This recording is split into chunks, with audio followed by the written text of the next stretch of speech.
The spokesperson has already given you an orientation of the area.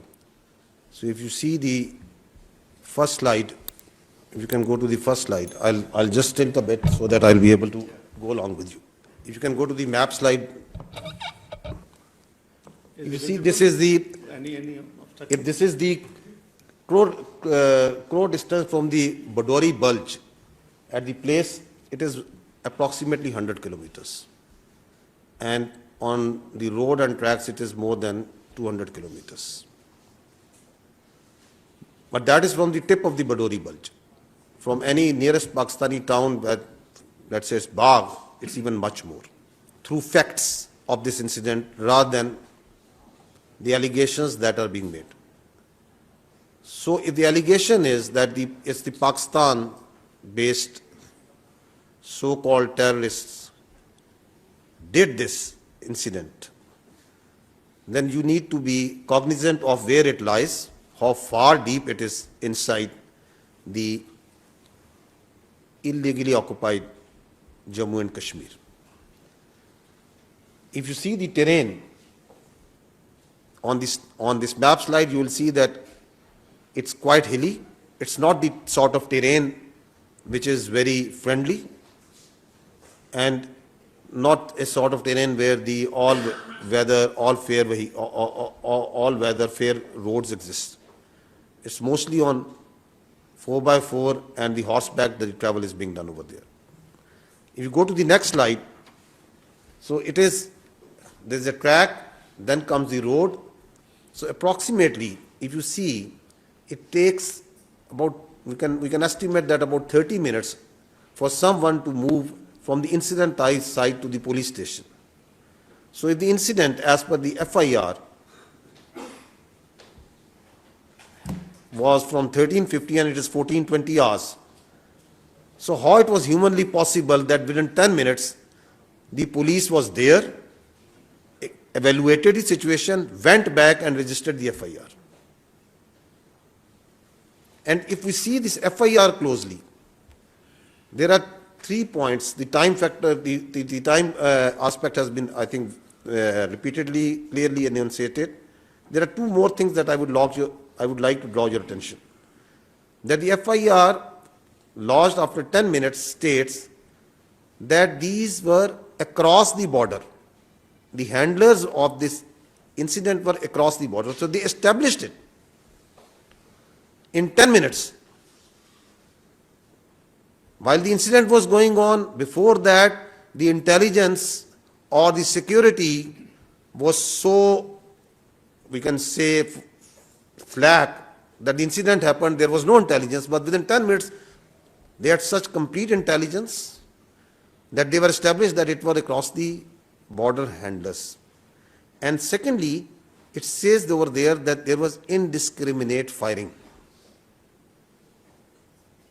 However, we also know that a consistent narrative was made, is being made, that this act of terrorism was done on base of religion, that the Muslims, that it was the segregation was done and Hindus were killed.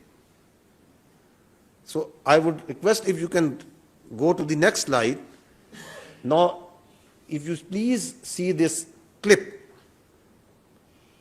which has been made at the time of incident, please run it, because facts speak for themselves. On the next clip, he is the brother of the Muslim victim of this act of that happened of the killing of the innocent citizens over there. So why this self-made narrative is being made? That is a question that has already been raised by the Honorable Deputy Prime Minister. If you go to the next slide, you see that immediately after incident at about 3 o'clock, the social media, the particular social media handlers in India started breaking the news. At 3:05, exactly at 3:05 on the social media, a handle which is closely affiliated with their agencies put the blame on Pakistan. It says Pakistan attacked Pahalgam through its proxies. Then the electronic media also comes into play. At 3:30, the electronic media is also saying that it's the Pakistan that is being done. So the allegations of Pakistan being responsible started coming within minutes, while the evidence is still awaited. And on the next, this social media post, which is at around 4 o'clock, you can see, if you go to the previous slide, if you see at 4 o'clock, they were sure and they started saying that it is the Islamist terrorists that have killed tourists. So the narrative of the Islamist terrorists, while we are absolutely clear that terrorism has no religion. There are no Islamic terrorists. There are no Christian terrorists. And there are also no even Hindu terrorists, because terrorists have no religion. If you go to the next slide, I'll draw your attention towards that these social media accounts that started propagating that it's Pakistan, it's Islamic terrorism, they have been in play in this business of terrorism much before. Here you can see that Mianwali, 4th November, once the attack occurred. So you see at one day before, the same social media accounts that are active in Pahalgam, the Indian social media accounts affiliated with their agency, one day before, that social media account is saying, tomorrow is a big day, so going to bed early. You can see that. And next day, it says, it quote tweets and says, good morning Mianwali. And there we see the Mianwali terror incident being done by the Fitna al-Khawarij. So this is a collusion with the Fitna al-Khawarij, with the terror incident that happened in Mianwali on 4th of November 2023. Then comes 6th October 2024, the attack on our Chinese friends in Karachi. Before the attack, there is, from the same handle, there is a tweet which says, big day in the next few hours. And then it says, huge blast in Karachi, more details to follow. And then the targeted ID explosion in Karachi near airport, car carrying engineer, foreigner, perhaps Chinese. So there you see the collusion for the world to see that how the choreography is being done of projecting, predicting that we are going to hit, where, when the attack happens, and then its glorification on social media. And if you follow the media, then the electronic media automatically comes within minutes into play. And same thing you are seeing in Pahalgam. Why I'm making this point? Because if you do this forensic, this common sense forensic, you see that what happened also in Pahalgam. Moving forward, very recently, the Jafar Express, same account. Keep your eyes on Pakistan today and tomorrow. And then comes big Jafar Express train carrying Pakistani forces personnel from Quetta to Peshawar attack. The same accounts that are active carrying the narrative of the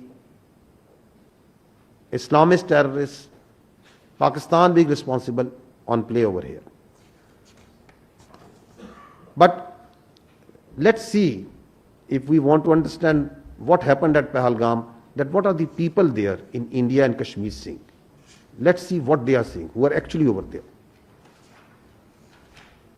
The questions that the Honorable Deputy Prime Minister has raised, they are being echoed also within from India, because the facts are there for the people to see. So these questions that we are raising, that we are thinking, that the world is thinking, the most loud voice in fact is coming inside from India. The people who are seeing and watching what's happening. Now if you go to the next slide, is it first time that it's happening? No. There is a litany of using terror incidents for political ends. This is important, that these terror incidents have an objective, a political objective. We saw last time in case of Pulwama that how the terror incident in February was used for a political objective for change of status of Kashmir. And we are seeing now that a terror incident, that an incident that happened in Pahalgam is being used for the purpose of Indus Water Treaty, for distracting the Pakistan's continuous and very hardly fought and won war on the terrorism, the CT effort of Pakistan, and the efforts, the successful efforts for reviving the economy. And there is a list of these incidents. I'll just give you examples of 2 incidents. If you go on the next slide, so the history speaks for itself, that what happened in the Chatti Singhpura 2000, exactly 25 years ago. After a quarter of a century, it's the same playbook being repeated again and again.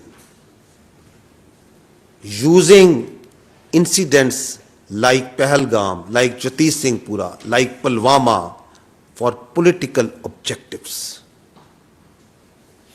If you see, the history also tells us what was actually Pulwama. Please listen carefully to the then governor of the Indian illegally occupied Jammu and Kashmir. Blame Pakistan to win, to take credit, win elections. Now, there is another important fact that needs to be considered in the situation that the region is facing today, and that is the phenomenon of the fake encounters using the illegally held Pakistani prisoners in India. We have the reports, we have the information that hundreds of Pakistanis being held by the Indians in different jails and locations are used and fake encounters projected as terrorists and infiltrators. I'll give you just few examples. This boy, Zia Mustafa, he was a minor in October 2013. He was taken in custody while he inadvertently crossed, shot down in a fake encounter on 14th October 2021. Listen to this story as told by his family. I will now give you 2 very recent examples post Pahalgam incident. If you see this slide, there you can see 2 unfortunate Kashmiri. One is Muhammad Farooq and Muhammad Deen. They are both elderly. They were both elderly 50 years ago, 50 years plus. Just few days ago on 24th April, in their residence of Uri, and they were killed in a fake encounter by the Indians. If you see the dead bodies, that the Indians showed that they are infiltrators. The Muhammad Farooq, he is wearing joggers. His clothes are absolutely clean. And what they have put beside, after killing him, beside him is a pistol. Is this the infiltrator where there is infested with regular forces going to take on a regular army, and those security forces wearing joggers and a pistol that they planted along with his body? On the other side, look at the shoes. He's wearing Mukeshan, shining shoes. You kill innocent, you plant evidence on them, and then you call them infiltrators? And what are these village people telling?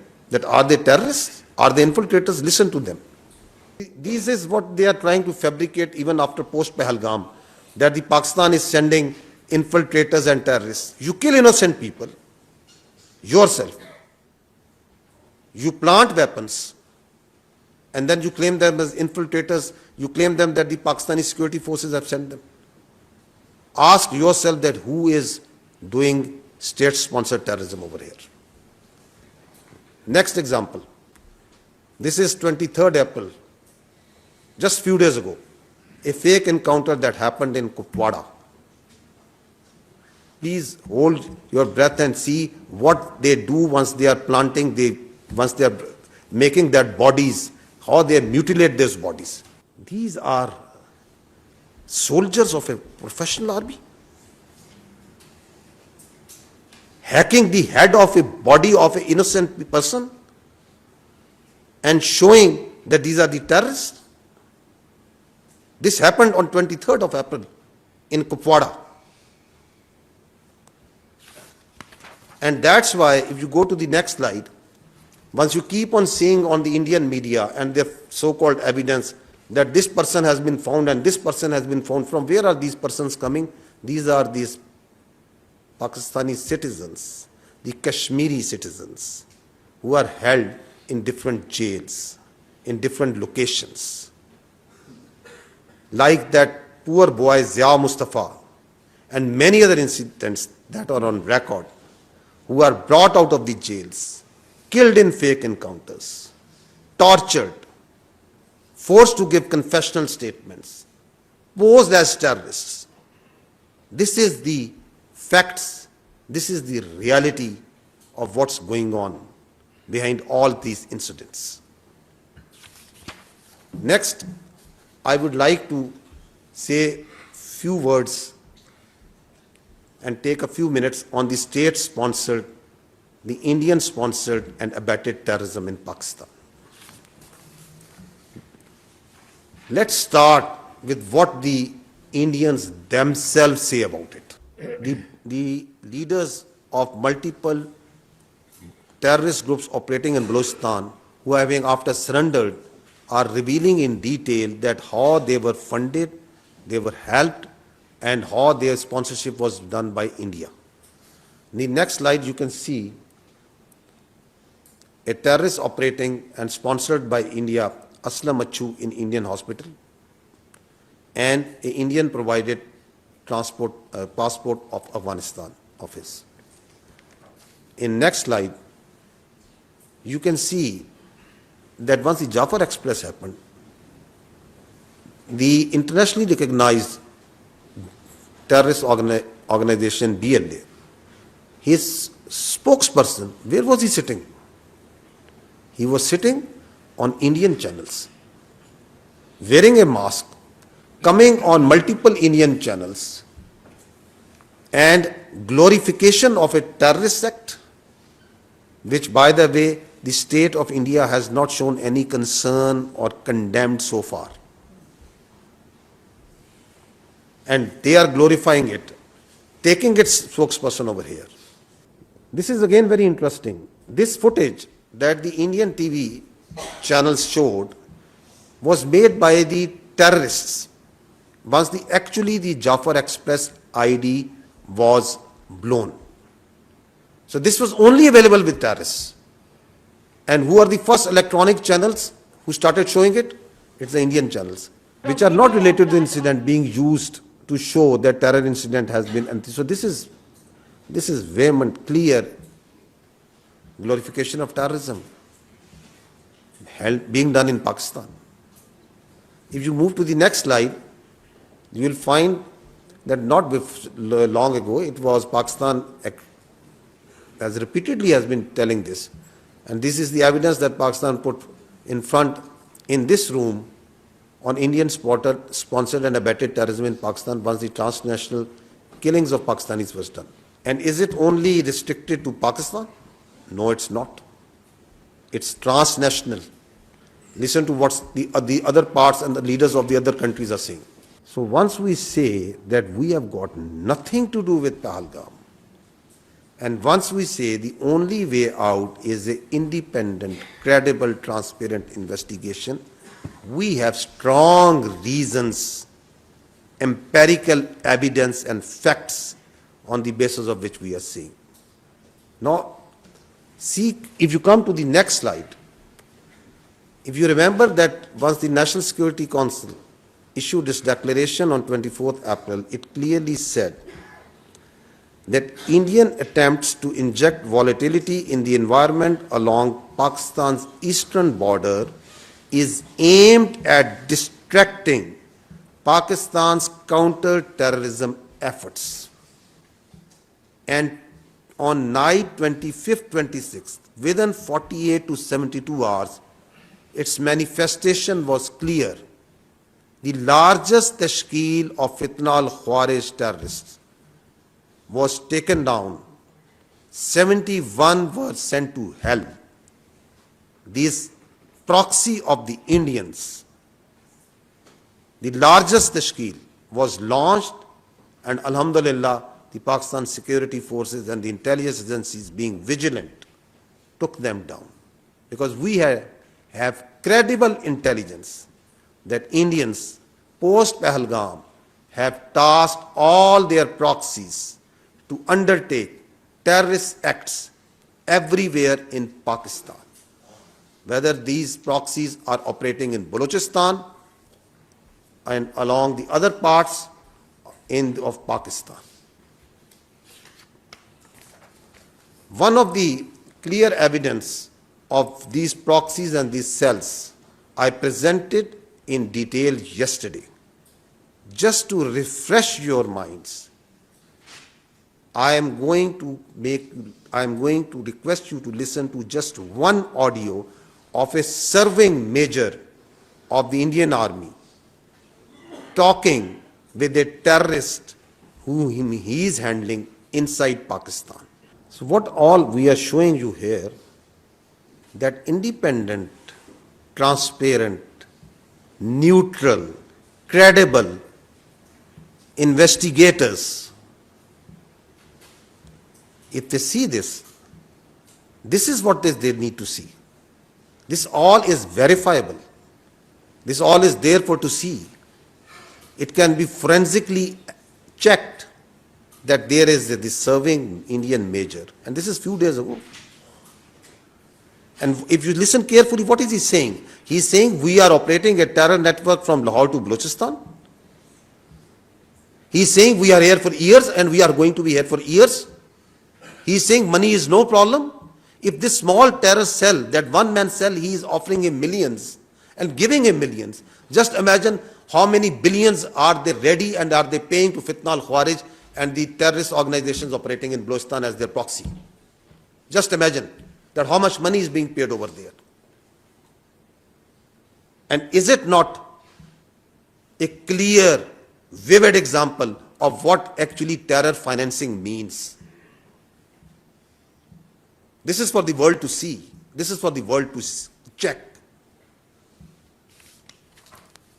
Against all this terrorism that is sponsored and abetted by the Indians in Pakistan, because of it, if you go to the next slide, you will see the figures. Since January 24, Pakistan has suffered 3,700 terror incidents.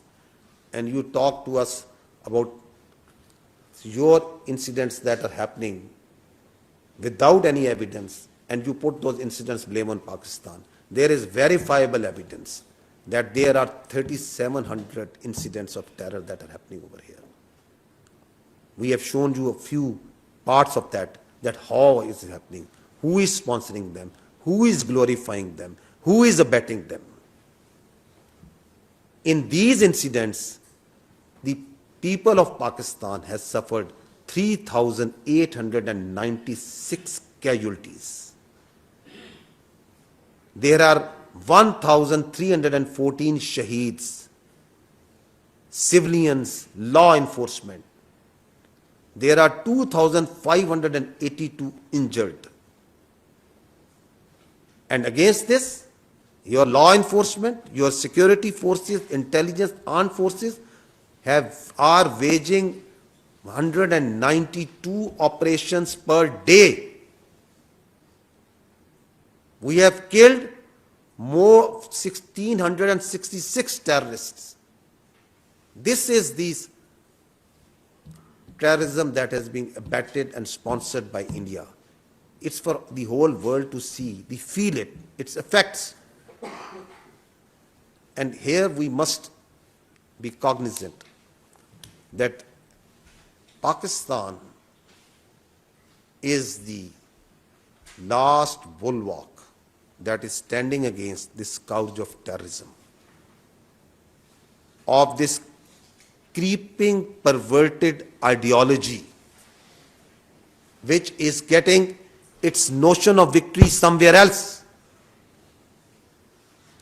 And it's the Pakistan, the people of Pakistan, its armed forces, its law enforcement, which is standing as the last bulwark, not only for the sake of Pakistan and its people, but for the sake of the whole global community.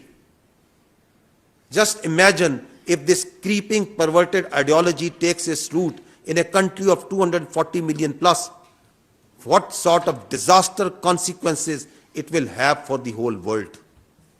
And India, for its short-term myopic objectives, is facilitating this terrorism.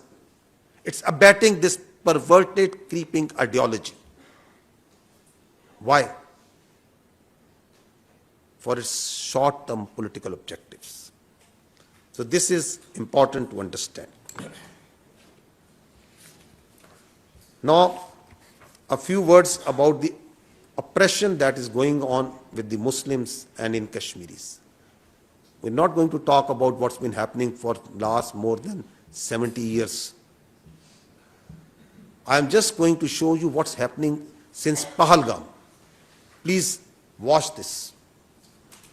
That how the houses, please run this.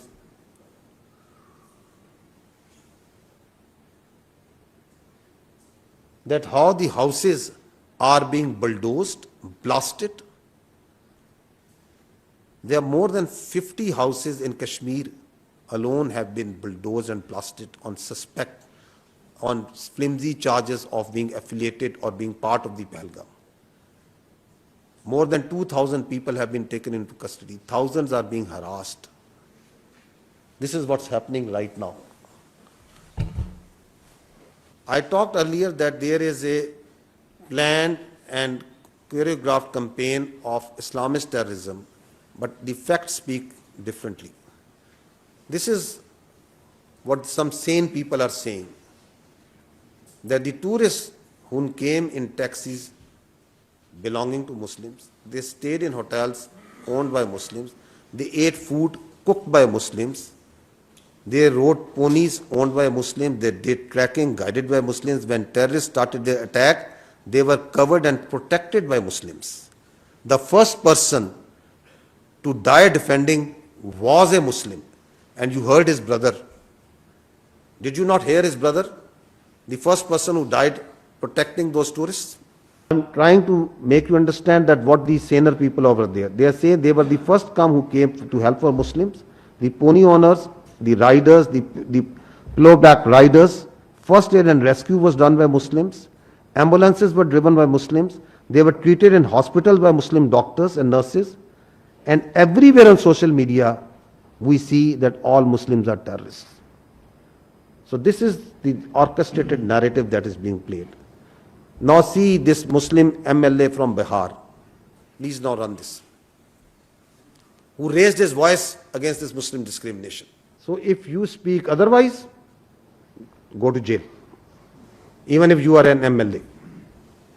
And what's happening to the Muslims and Kashmiris? And I just said earlier also, that terrorism has no religion. There are no Muslim terrorists, there are no Christian terrorists, there are no even Hindu terrorists. So why an effort is being made to label the whole community, the Muslims, as terrorists? Is this part of some agenda? Is this part of that hate that systematically is being put in a society? That saffronization that is trying to be done, whose manifestation you saw that the Muslims and dogs not allowed? And where did we see that the world conscious and the world memory remembers those posters? And also that what ensued after that, the genocide and the suffering that ensued after that. So the irrationality that you see playing and the rational minds grapple to understand,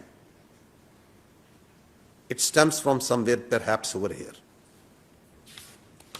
Lastly, those who are trying to tell within the India that there is something wrong, that something is amiss, what's happening there? She is just pointing out common facts that all these incidents are happening in once the BJP government is in power. She's trying to just connect the dots, and there you go, and the big law, hand of the law comes. And what they are trying to do for the voices that are coming from outside the world, if you go to the next slide, what's happening outside? They have blocked all digital YouTube, digital news channels of Pakistan, so that the voice of Pakistan of fact and reason, explaining what's happening, what are the actual facts, doesn't go to its citizens. They are blocking all websites, X handles, other handles who are talking about facts. This is what's right now happening on hourly basis. Why they are stifling it? Because they are afraid of truth. They don't want to face the reality. Lastly, I would just say that this tells us something very important, that what the Indians are trying to do is that there is a process of internalization of their external problems and externalization of their internal problems. Kashmir is an external problem, and they are internalizing it. Terrorism, extremism is an internal problem of India. Instead of handling it, instead of addressing it, they are externalizing it. This cycle is manifesting itself also in this Pahalgam incident. Thank you very much.